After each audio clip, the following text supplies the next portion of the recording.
Dans cette vidéo, nous allons nous intéresser au logiciel d'Udamat en version bêta. C'est un logiciel qui permet une exploration interactive et dynamique de certains concepts mathématiques et qui permet également la résolution de problèmes de manière assez dynamique. Aujourd'hui, nous allons ici voir comment le logiciel d'Udamat permet une approche des priorités opératoires en traçant un arbre de calcul associé à une expression numérique. Nous allons tester ce logiciel à travers différentes expressions où il y a différentes priorités opératoires à gérer. Nous allons voir que la création d'arbres de calcul est une méthode intéressante pour approcher ce concept mathématique. On déroule le menu déroulant sur la droite, on clique sur les arbres de calcul, on entre le calcul ici uniquement à l'aide de la souris, on ne peut pas rentrer les nombres au clavier. Donc 18 moins 5 fois 2. Alors le signe multiplié pour l'instant est transformé en un point puisque c'est un logiciel américain. Donc jusqu'à présent, le signe multiplié est associé à un point, mais lorsqu'on va cliquer sur OK, on va voir que ce point va se transformer en signe multiplié tel qu'on le connaît habituellement. Et dès qu'on clique sur OK, un arbre de calcul est créé et l'opération prioritaire est mise en surbrillance, ici en vert. Donc on voit que la première opération effectuée dans ce calcul de 18 moins 5 fois 2, c'est la multiplication entre 5 et 2. Lorsqu'on clique sur la multiplication, elle est effectuée automatiquement par le logiciel. 5 fois 2 qui donne 10, et l'opération suivante est mise en surbrillance, c'est elle que l'on doit effectuer, 18 moins 10, qui nous donne 8.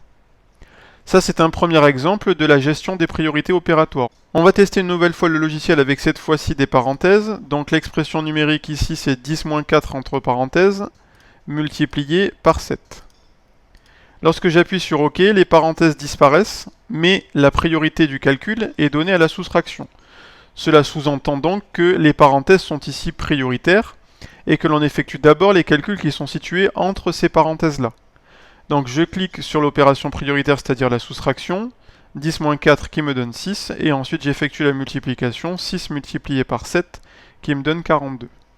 On continue notre démonstration et notre utilisation du logiciel avec ces arbres de calcul, avec cette fois-ci plusieurs parenthèses, les unes à l'intérieur des autres, pour voir comment est-ce qu'il gère ça.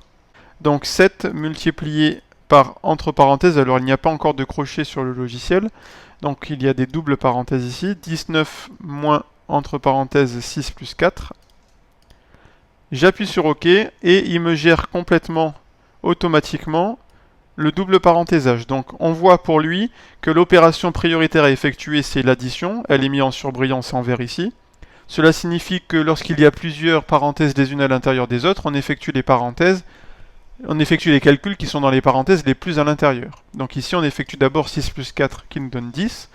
On effectue ensuite la soustraction qui correspond à l'autre parenthèse, la grande. 19 moins 10 qui nous donne 9. Et on finit par 7 fois 9 qui nous donne 63. Donc le logiciel gère de manière très dynamique, très rapide et très interactive la gestion des priorités opératoires, que ce soit uniquement par des expressions numériques entre guillemets classiques, avec des parentésages ou même avec des doubles parentésages. On va voir ici une dernière expression avec cette fois-ci un calcul fractionnaire. Donc entre parenthèses 26 plus 14 divisé par entre parenthèses 35 moins 27. Il me gère tout ça de manière très cohérente, puisqu'il me met en surbrillance à la fois le plus et le moins. Le plus ici correspond donc à l'opération d'addition du numérateur, et le moins qui est là correspond à l'opération de soustraction qui est au dénominateur de ma fraction. Je peux donc effectuer ces deux opérations-là de manière simultanée.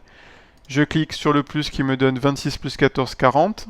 Il me met l'étape du calcul au fur et à mesure en bas à droite.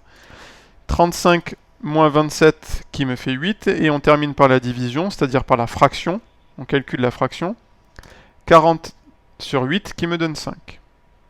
On voit donc que ce logiciel, à travers l'utilisation de ces arbres de calcul, gère parfaitement les priorités opératoires et permet une approche très dynamique, très conceptuelle et très utile par la suite pour les élèves de la gestion de ces priorités opératoires.